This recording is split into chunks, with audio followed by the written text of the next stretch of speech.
It is now my honor to introduce our commencement speaker, Dr. Kimberly Manning. Dr. Manning is an internist at Grady Memorial Hospital and is a professor of medicine and associate vice chair of diversity, equity, and inclusion for the Department of Medicine at Emory University School of Medicine. Dr. Manning grew up in Inglewood, California, and is a proud alumnus of two historically Black colleges, Tuskegee University and Meharry Medical College.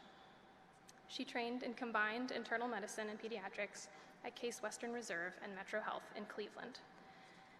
Dr. Manning is passionate about storytelling as a means to build and strengthen diverse and humanistic clinical environments and to cultivate psychologically safe learning climates.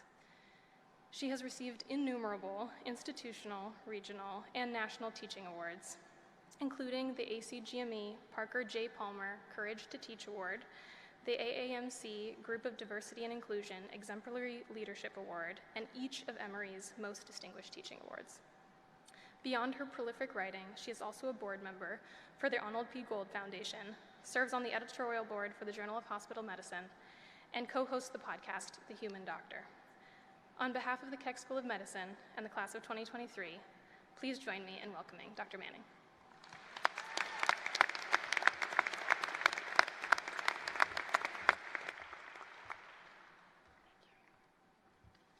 Woo! All right. So someone really special to me who is very wise once taught me to always begin with gratitude, no matter what it is. Whether it's something very big or something very small, begin with gratitude. Maybe it's just gratitude for waking up in the morning and opening your eyes. Maybe it's gratitude for sitting with a friend and holding their hand and seeing them face to face and not behind a Zoom box. And maybe it is a patient who has trusted you with their deepest, darkest secrets, with their most vulnerable fears, or their life. And if you're me, maybe it's that you're just a kid from Inglewood who's a descendant of human beings who were enslaved in this country, but who survived. And the daughter of HBCU-educated parents who grew up under the crushing hand of Jim Crow in Alabama, but who would find their way out west to California to the warmth of other suns, where they would have 4 children, one of whom was me, born in Compton, raised in Inglewood, educated in Inglewood public schools, and then who would find my way back south to Tuskegee University, and then to one of the 2 historically Black medical schools that survived the Flexner Report, Meharry Medical College, and who now finds herself standing on a stage just a few miles away from Crenshaw Boulevard, where she grew up as a medical doctor and the commencement speaker at the University of Southern California, Keck College of Medicine. Now, that's not something to be grateful for. I don't know what is. But sometimes we see things like graduations and we see the glory, but every single one of us has a story. And for many of us, that story started long before we were born. So I hope you all know, as you sit there in your regalia, that we stand beneath the shade of trees that none of us planted. Be grateful for that. So, to the distinguished faculty, to the deans, including my friend, Dean Carolyn Meltzer, to the staff who work very, very hard and sometimes get missed when we're giving shout-outs, to the family, to the grandmothers, the grandfathers, the cousins, the play cousins, the aunties, the uncles, the partners, the chosen family, all of those people who participated in helping you to get to this day, I bring all of you greetings. I also bring greetings to the ancestors and to the individuals who are with you in your hearts and who maybe you're missing right now and who you know would have been so excited to see you graduate. They're with you. They're with you, trust me. And so, I hope y'all don't mind if now that I've greeted everybody, that I can shift my attention to these graduates, my newest colleagues in medicine from the Keck College of Medicine. So y'all, despite my youthful glow, I reached my 5th decade not too long ago. And when you make it to your 50s, you start to know a lot of stuff. You become pretty wise. But really, wisdom comes from experiences. And our experiences often depend upon where we were when. See, for all of you, there will be people years from now talking about what it's like to be a medical student in the middle of a global pandemic. But you were there. So it's going to be different for you, right? Or maybe for those of you who were born in the early and mid-90s, you might hear people talk about the birth and growth of the internet, but you were there. You grew up with the internet. You all learned to walk together, you hit puberty together, and you emerged into adulthood together. You and the internet are just lockstep. But if you're in your 50s, y'all, born in the early 70s like me, the thing that I grew up with, that I'm lockstep with, is hip-hop music. Hip-hop music. Now, I'm a kid from Inglewood, so I hope you don't mind me talking to you a little bit about who I grew up with, hip-hop music. Now, I'm sure the parents are like, wait a doggone minute, where is this lady about to go with this? But stay with me, I'm going somewhere. So, you know, the thing about hip-hop music is it's like poetry, and I learned a lot of hip-hop songs as a kid. And I think firmly that those things that I committed to memory really helped me with learning things like Krebs cycle and things when I was a medical student. My parents don't agree, but I think that's true. In fact, I used to hype myself up as a really awkward middle school kid with like changing the lyrics to hip-hop songs before I stepped off the yellow school bus. Like when I got my first pair of Adidas and I stepped off the school bus and said, my Adidas walk through classroom doors and roam all over junior high school floors, to hype myself up. But the hip-hop song and lyric that sticks in my head is one of the very first ones I learned, and I believe it underscores what all of you need to know as physicians. So come with me back to 1978, Inglewood, California. We're on the corner. I have cornrows in my hair with beads on the end. We're double dutching and dancing and pop locking. Somebody has a boombox sitting on the concrete, and out from this boombox is playing this song, this infectious song called Rapper's Delight.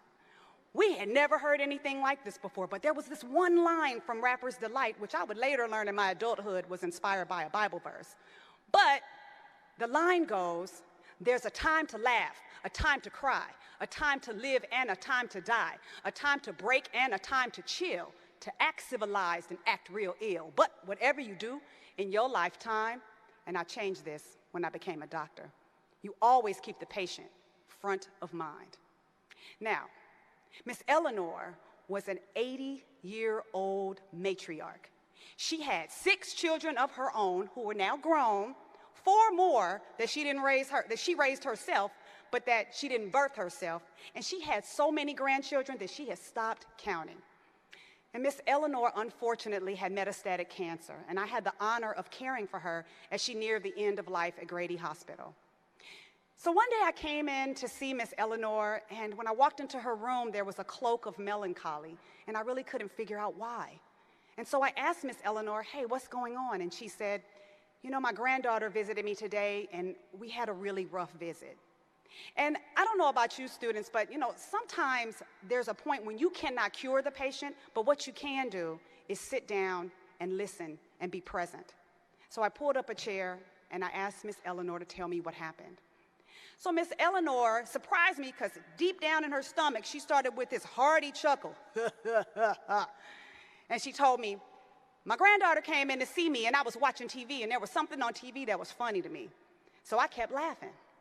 Then I told her I was looking at the Facebook, and on the Facebook, I saw that my other granddaughter had cut her hair, and it looked a mess. And she laughed at that too. Then she said, hey, and then your uncle came by to see me, and he got a toupee on his head that looks like a hat. And she laughed about that too. And the more she laughed, the more her granddaughter got angry. And finally, her granddaughter says, Grandmama, why are you laughing when this cancer is running all through your body? You shouldn't be laughing. I don't like you laughing. And tears ran down her granddaughter's face. And Miss Eleanor looked at her granddaughter, and she said, listen, You cannot only be happy or only sad always. Your heart has the capacity to do both. So if you come over and you tell me that you lost your husband, but then my little grandson comes over and tells me a joke he heard in school, I got it in me to laugh at that joke, but that don't make me no less sad about your predicament. And she looked at me and she said, Dr. Manning, I say happy and sad, they thick as thieves. They need to live together. And when you happy, you don't betray your sad. You gotta have both at the same time. Now, Miss Eleanor would soon leave this world about a week and a half later, on her own terms, in hospice, surrounded by family. And I had the great privilege of being invited to her homegoing ceremony, which for those who don't know that reference, it is what some refer to as the funeral or memorial service. And that homegoing service, there was tears, but there was clapping, there was singing, there were people telling funny stories about Miss Eleanor and laughing, there were tight hugs, and all of it was a reminder there's a time to laugh, a time to cry, a time to live, and a time to die. Now, Camille was an 8-year-old little girl that I had the privilege of caring for as a resident physician in the pediatric intensive care unit. And I don't know if you've ever been in a pediatric intensive care unit, but that's a scary place. Camille loved to dance, she loved to sing, she had got a lot of badges as a Girl Scout, and she had just spent summer with all of her cousins at the lake. They had a blast, but on the way home, Camille started to feel unwell. She had a fever, she started to have diarrhea with blood in it, and she had a rash. And she would ultimately get admitted to our pediatric intensive care unit with something called the hemolytic uremic syndrome, which many of you read about, and I had read about it, but had never seen it with my own eyes. Camille became very sick. This child who had been perfectly healthy became so sick that every day alarms would go off until finally, the 6th day that she was in the hospital, Camille lost her pulse. And everybody rushed to the bedside. They began doing chest compressions. They began doing all the things to try to save Camille's life. But Camille's life was not to be saved that day. And so my attending stepped back, took off his gloves, and called the time of death. And right then, I felt my face getting very hot. I felt my eyes prickling with tears and my heart pounding really fast because I knew that I was about to start crying right then and right there. And I had been taught as a medical student, and it had been modeled for me as a medical student, that we do not cry in front of patients, in front of families, and in patient care settings. And I was looking for a way to escape until finally my attending looks at me and says, it's time to go talk to the family. And I'm thinking, oh my gosh, we can't do this, but I'm following my attending, and I'm trying to choke back tears, and we get in the room, and we start to tell this family that their 8-year-old, perfectly healthy child is no longer here. And the family began to weep. And as they began to weep, suddenly I noticed my attending, who is talking to this family with sheets of tears falling from his eyes. And his chest is shaking, and he's wiping back tears, and he's talking to the family. And I had never seen anything like that. And I began to let my own tears fall. And when we stepped out of the room, I said to my attending, but I thought we weren't supposed to cry in front of families and patients. And he looked at me and he said, Kimberly, a family has lost their child. That's something to cry about. And I didn't cry in front of the family. I cried with them. And the day that you feel like you can't feel with the family or the patient, that's when you need to stop doing this job. A time to break and a time to chill, to act civilized and act real ill.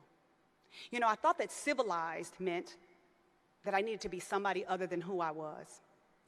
You know, like I said, I'm just a kid from Inglewood. And so I would go places and I would feel like I needed to tone down who I was, talk a little different, move a little different, not say certain things, not be certain things. And as I look out at this audience of diverse graduates, I know you've been there too. But I thought that that's what civilized looked like.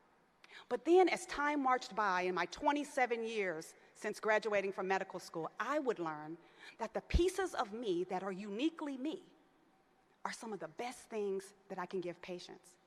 When the pandemic hit and disproportionately hurt patients from underrepresented and historically excluded backgrounds, me being a kid from Inglewood really helped.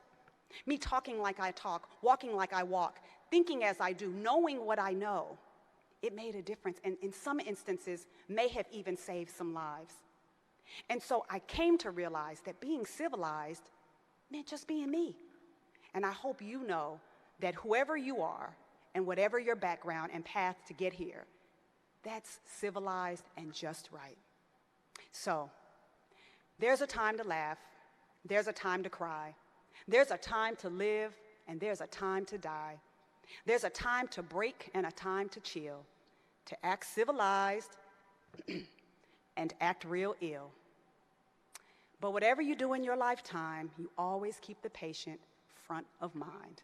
Now, it wouldn't be right if, on this auspicious occasion, that I, the kid who stepped off of the yellow school bus in Inglewood, didn't leave you with some words from the great philosophers, Run DMC, inspired just for you, the Keck class of 2023. It goes a 1, 2, 3, and it's like King Midas, as I was told, everything that you touch turns to gold. You're the greatest of the great, and get it straight, you great. Keck graduates give care in every state. When the patients see you, hey, it'll make them say, God dang, those doctors made my day. Like the butcher, the baker, the candlestick maker, you're the makers, the breakers, and the title takers. Like the little old lady who lived in the shoe. If cares was kids, what would she do? I'm not lying, y'all. You the best I know, and if I lie, my nose will grow like a little wooden boy named Pinocchio. And you all know how the story goes. Keck, class of 2023, be special, be grateful, be doctors, but whatever you do in your lifetime, you always keep the patient front of mind. Thank you and congratulations.